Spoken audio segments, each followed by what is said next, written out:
time to my November reading wrap up. I'm just going to go through the books I read and listened to and just tell you a little bit about them.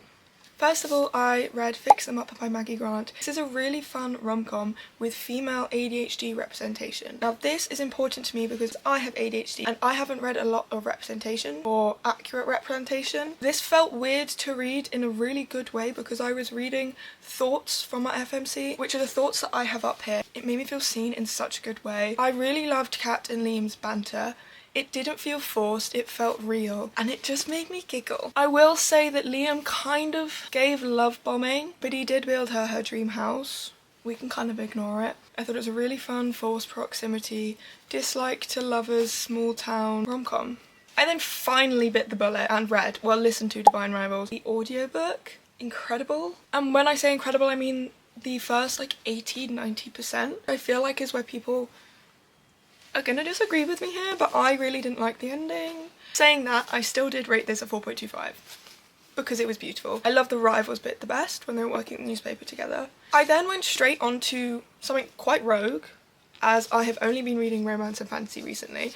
I randomly decided to listen to Yellowface. Obsessed. I also hated this book. I hated this book with every ounce of my being. It made me so incredibly anxious 100% of the time reading it. I hated all the characters, but in a way which, I don't even know if this is a bad thing to say, but I also think this is how the book was meant to be written, is I didn't know who I was rooting for. Obviously I wasn't rooting for her, but because of how it was written, I was like, sometimes I'd catch myself thinking, I was rooting for her because I didn't like the other people because we get it from her point of view. If you've read this book, you will understand what I'm saying. I didn't want anyone to come out on top, but I also wanted everyone to come out on top. It was awful. I rated it 4.5 stars. I highly recommend. And then finally, we have The Everlasting by Alex E. Harrow.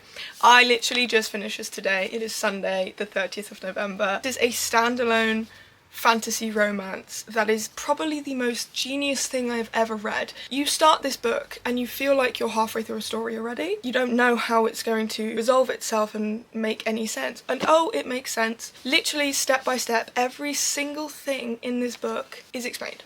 I find it very difficult to actually explain anything that goes on in this book without giving any spoilers away. I think the best way to try to persuade you guys to read it is a Knight X Scholar fantasy romance with incredible writing, beautiful writing. That was my November reading wrap up.